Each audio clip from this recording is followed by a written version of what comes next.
ci Bargny.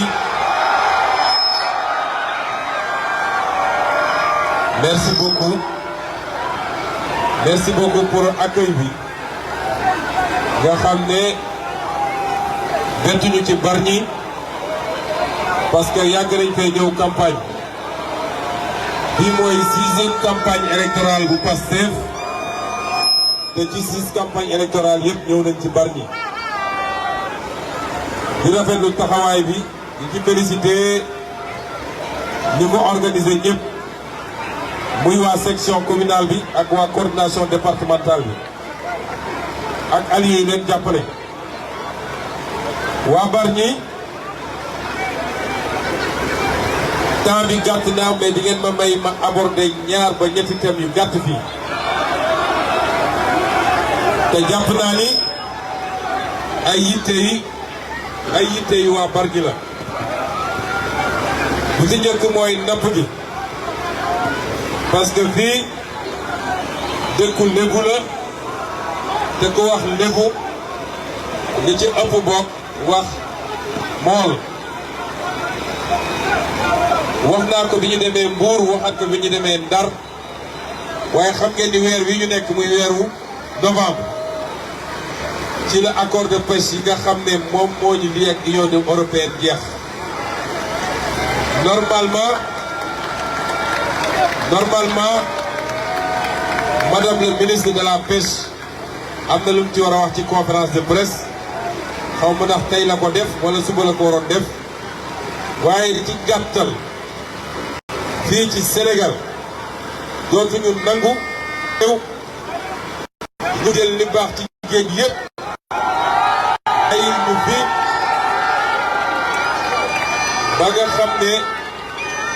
ba nga xam ne suñuy mool bu ñu tëmbee dem géej bu ñu dellu see duñu yor dara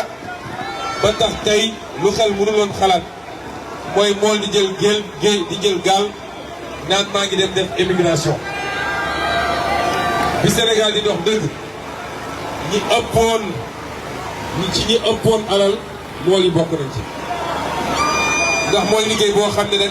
ngay dem géej wàcc jaay léegi am loo yóbbu sa kër boo noppaloo tuuti demaat géej dellu si am lu ko raw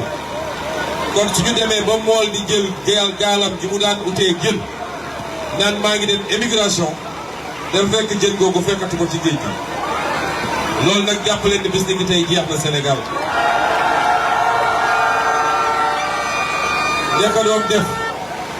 ña ko doon def bëgguñu réew mi bëgguñu waa réew mi ñaareel bi ma bëgg a waxtaan tuuti mooy la jëm justement ci immigration clandestine waaye balaa ma ciy dugg dinaa massawu waa Bargny ci li fi xew ci at yu weesu nga xam ne Bargny dafa bokkoon ci les grands pôles de résistance ci li nga xam ne bëggoon nañu faagaagal projet bi fii ci Bargny yéen ñi ndaw Bargny magu Bargny ñëpp a taxaw ne lii duñu seetaan ñu faagaagal ko kon ma rendre leen hommage waaye rendre hommage aux martyrs jaale leen waaye dalal seen xel ci lenn mooy képp koo xam ne loxoom gàtt na ci li fi xewoon mooy li nga xam ne moo waroon assurer kaaraange Sénégalais yi ñu jël ko wëlbati ko di ko dal ci kaw Sénégalais yi bay bakkan rot ci képp ki nga xam ne yaa doon joxe ordre yooyu bu soobee yàlla di nga lay ak Sénégalais yi loolu bokk na ci li war a tax ñu am majorité bu baax assemblée nationale ba mën a dellu si ci loi d'amnistie boobu ba képp koo xam ne faatu bu am bakkan bu fi rot sa responsabilité mi ngi ci ñu mën laa woo nga lay ak yoon parce que loolu waratul am Sénégal c'est fini mais immigration clandestine dégg ngeen li ma ci yàgg wax boobu ñu ngi ci opposition tey laa ko gën a mën a wax avenir jeunesse bi mi ngi fii ci réew mi te yéen ngeen bokk ci pôle bi nga xam ne ñun bi ñu egsee fekk nañ fi ay projet mais bi ñu ñëwee dañu xoolaat yëpp dégg ngeen pooru Sendou ci Bargny la bokk dégg ngeen pooru Ndayane ba léegi fii la bokk ñaar yooyu rek ak li mu war a àndal ci ay infrastructure mën na créer emploi. taw nag ñu tegal ko ci teg ko ci yoon moo tax ñun bi ñu yegsee dañoo ne nañu tey dal entreprise yi nga xam ne ñoo gagné projet yooyu benn bi di entreprise sénégalaise benn bi di entreprise boo xam ne Dubaï la jóge ñu woo leen dajeeg ñoom waxtaan ak ñoom ne leen mbir mi nii muy demee mënatul demee noonu kon projet yi il faut ñu renégocier ko ba nga xam ne askan wi la ci gis njëriñam rawatina ñi nga xam ne ñoo dëkk ci bërëb yooyu loolu tam ma jox leen garantie bi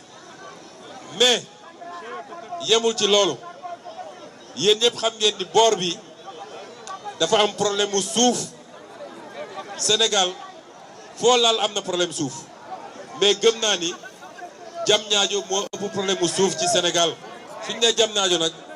mooy tout le pôle urbain nga xam ne dafa laal une partie de Bargny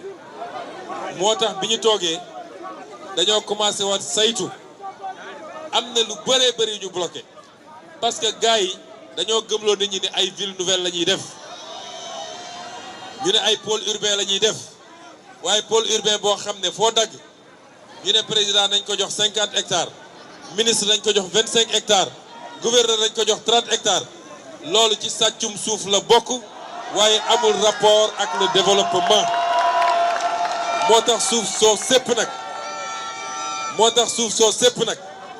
ñu récupérer waat ko téye ko lañ ca war a delloo askan ñu delloo ko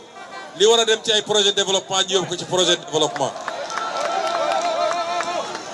am na it souvent problème yi ñuy posé fii ci ay industrie man ñëw naa fii su ma juumul 2018 la woon wala 2017 ñu wax ma problème mu centrale charbon bi ñu fi doon tabax waaye gëm naa ni problème boobu daanaka amatul ndax léegi yóbbu nañ ko war nañ ko def centrale à gaz kon pollution bi dina gën a néew waaye am na des industries minières yu nekk fii man dama yàgg a wax ni diggante Bargny ak Rufisque bu doon li ñu war a jot ci liy jóge ci cimenterie jot nañ ko su doon mairie yi jot nañ ko kon dinañ mën a gën a defar dëkk yooyu te dama bës a wax ni état suy exonéré mooy su ne day baale impôt mën na baale impôt yi nga xam ne moom moo ko moom état bi mais impôt yi nga xam ne communes yi ñoo ko moom état bi amul droit di ko baale mais état day signé ak Sococim convention minière ne lépp luy foncier bâti foncier non bâti patente leneen ak leneen loolu yëpp baale naa ko loolu du yoon moo tax yooyu lu ñuy régler la gannaaw bu ñu jëlee assemblée nationale ba pare incha allah ba nga xam ne commune bu mel ni commune de Bargny nga xam ne moom ressources yi di calcaire bi lam ci war a jot ci lépp waaye lam ci war a jot aussi ci responsabilité sociétale d'entreprise gëm naa ne bu ñu ko xëppoon Bargny te la jox leen maire bu baax bu bëgg Bargny dina soppeeku ci lu gaaw a gaaw loolu bokk na suñuy engagement kon li ma bëgg a wax la jeunesse sénégalaise wax ko waa Bargny seen avenir mi ngi fii ci réew mi li ngeen fi mën a am mu leen ko am feneen fudul fii waaye day ànd ak ñaar ba ñett bu ci njëkk mooy ànd ak tey ak dal ñaareel bi mooy farlu ci liggéey te bañ a xeeb liggéey xaalis kenn du ko lijjanti dañ koy liggéey bu ñu ñëwee teg ay programme lii ci mbay mi lii ci maraîchage bi lii ci napp gi ak yeneen yéen la jeunesse sénégalaise amul dara lu ngeen ci war a xeeb ci liggéey parce que loo gis rek dafa am fu mu commencé man mi di wax ak yéen dafa am fu ma commencé keneen ak keneen noonu parce que lu nit xeeb ci liggéey fii rek bu demee Europe nit liggéey bu ko gën a bees bu ko gën a wàcc lay liggéey foofu waaye nga nekk sa biir réew mën a gis say mbokk am fi jàmm ba pare am looy def sa poos loolu lan moo ko dax te boo nekkee ndaw nag am 20 ans 22 ans 25 ans soo commencé liggéey mën a yoral sa bopp mën nga am nag ambition dans 5 ans fii laa bëgg a jëm may am 35 ans bëgg naa am niveau bi am sama kër am sama oto am sama lii am sama lële noonu la ñuy tabaxee. ñun nag bu ngeen ñu toppee topp ñu fi ñu bëgg a jëm ak yéen nañuy xoolee tey Maroc nga xam ne ñoo tolloon ci jamono ci diir bu gàtt dañ ko xoolee Sénégal lii mooy le contrat moral que nous voulons mu lié ñu ak yéen la jeunesse sénégalaise. la ca des nag jox ngeen président Bassirou Diomaye Faye da ngeen ko jox xaaju pouvoir parce que ku yor présidence de la république yor nga pouvoir exécutif waaye mënoo voter ay loi mënoo voter budget kon kooku mënagul gouverner moo tax juróom benn weer yi métti woon na ndax yoruñu woon assemblée nationale dem nañu ba ñoom sax ñu naan dañuy daaneel gouvernement bi du gis ngeen ko fii moo tax soo wóoloo nit ba jox ko da nga koy jox ba mu mat sëkk bu ko defee à l'heure du bilan mun nga ko ne yow laajoon nga ma présidence ma jox la nga def sa gouvernement ma nangu nga laaj ma assemblée ma jox la dans 2 ans demi nga laaj ma mairie ma jox la est-ce que li nga liggéey méngoo na ak li ma doon xaar am déet bu boobaa ngay mun a def une sanction positive ou négative et c'est comme ça que fonctionne la démocratie. kon ñi leen naan jox leen ma majorité pour ma bloquer président Diomaye ñooñu bëgg nañu réew mi ñun nekkoon nañu opposant mais biñ leen di laaj majorité assemblée nationale dañ leen ne woon kii ñu fi tegoon muy président Macky Sall am na ay dérives yoo xam ne pendant 10 ans gis ngeen ko ci moom dérives yooyu pour mu wàññiku il faut ngeen jox ñu majorité ba ñu mun a contrôler l'action du gouvernement bu jaaree fu baax ñu ne ko ay wa ñu dem bu naree jàdd nag ñu ne ko sëñ bi dellu sil mais musuñu leen ne jox leen ñu majorité pour ñu bloquer réew mi mais ku la naan jox su ngeen ma joxee majorité avion dootul naaw salaire yi dootuñu ko fay kooku bëggul réew mi ñooñu opposition personnelle la ñuy def moo tax le 17 ñooñu le 17 xam nga lu ma bëgg xam ngeen lu ma bëgg ma daaneel rek xam ngeen lu ma bëgg le 17 enjeu 17 bi du am rek am majorité mais enjeu le 17 mooy am na benn xeetu politicien yoo xam ne dañ leen war a yóbbu à la retraite définitivement